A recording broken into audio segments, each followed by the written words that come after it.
వరుసగా బీఆర్ఎస్ ఎమ్మెల్యేలు ముఖ్యమంత్రి రేవంత్ రెడ్డిని కలుస్తూ ఉండడంతో ఆ ఎమ్మెల్యేలు పార్టీ మారుతారనే ఊహాగానాలు జోరందుకుంటున్నాయి. ఆయా పార్టీల నేతలు చేస్తున్న ప్రకటనలు కూడా దీనికి మరింత బలం చేకూరుస్తున్నాయి.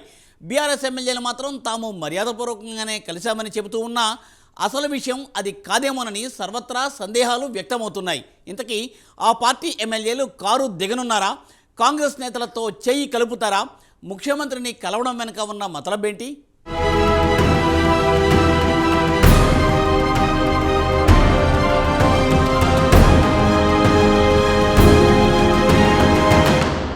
తెలంగాణలో కాంగ్రెస్ ప్రభుత్వం ఏర్పడ్డ తొలి రోజు నుండే బీఆర్ఎస్ పార్టీకి చెందిన నేతలు ప్రభుత్వం కూలిపోతుంది, ఎక్కువ రోజులు ఉండదని వ్యాఖ్యలు చేయడం మొదలుపెట్టారు.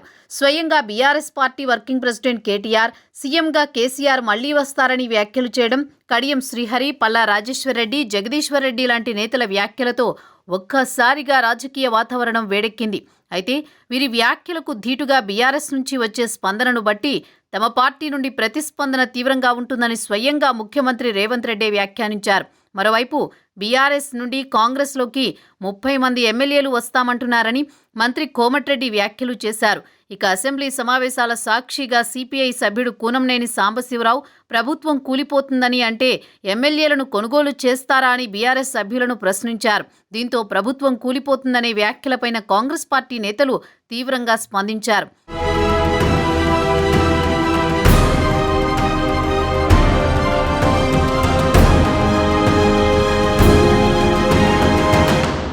తెలంగాణ ఇచ్చిన కాంగ్రెస్ పార్టీ గత 10 ఏళ్లు అధికారానికి దూరంగా ఉంది. ప్రత్యేక తెలంగాణకి కేసీఆర్ ముఖ్యమంత్రి అయ్యాక ఇతర పార్టీల నుండి ఎమ్మెల్యేల వలసలను ప్రోత్సహించారు. అందులో భాగంగానే 2014లో గెలిచిన టీడీపీ, కాంగ్రెస్ల నుంచి 32 మంది సభ్యులను అప్పటి టీఆర్ఎస్లో చేర్చుకున్నారు.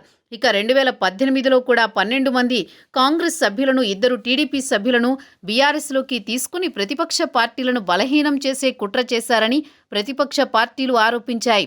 ఇక పార్టీ మారని ఎమ్మెల్యేలపై అక్రమ కేసులు, సోదాల పేరుతో భయభ్రాంతులకు గురి చేశారని కూడా ఆరోపణలు ఉన్నాయి.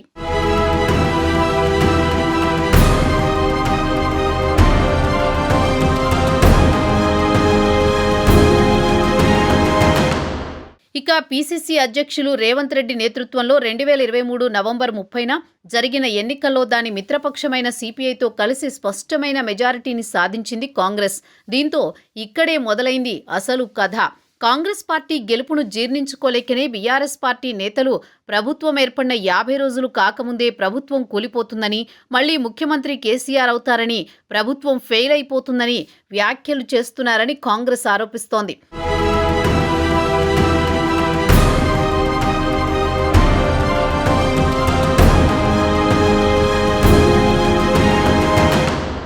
అయితే ఈ పరిణామాల నేపథ్యంలోనే బీఆర్ఎస్ పార్టీకి చెందిన ఎమ్మెల్యేలు సునీత, మహేందర్ రెడ్డి, గూడెం మహిపాల్ రెడ్డి, మాణిక్రావు, కొత్త ప్రభాకర్ రెడ్డి 4 రోజుల క్రితం ముఖ్యమంత్రిని ఆయన నివాసంలో కలిశారు. తాజాగా మరో ఎమ్మెల్యే ప్రకాష్ గౌడ్ సైతం ముఖ్యమంత్రిని కలవడంతో పార్టీ మారతారని ప్రచారం జోరందుకుంది. ముఖ్యంగా మెదక్ జిల్లాకు సంబంధించిన 4 ఎమ్మెల్యేలు రాజేంద్రనగర్ ఎమ్మెల్యే ముఖ్యమంత్రిని మర్యాదపూర్వకంగా ప్రోటోకాల్ సెక్యూరిటీ విషయంలో కలిశామని చెబుతున్నా పార్టీ మారడం ఖాయమని విశ్లేషకులు అంటున్నారు.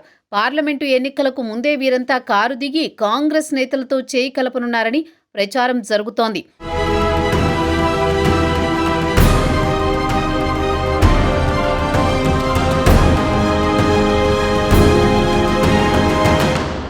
ఇక అధికారం కోల్పోయి బీఆర్ఎస్ పార్టీలో కాంగ్రెస్ మూలాలు ఉన్న ఎమ్మెల్యేలు మొత్తం కూడా తిరిగి తమ మాతృ సంస్థలోకే వెళ్లాలని నిశ్చయించుకున్నారట. పార్లమెంటు ఎన్నికల్లో కూడా గెలిచే పరిస్థితి లేదని వారంతా అనుకుంటున్నారట.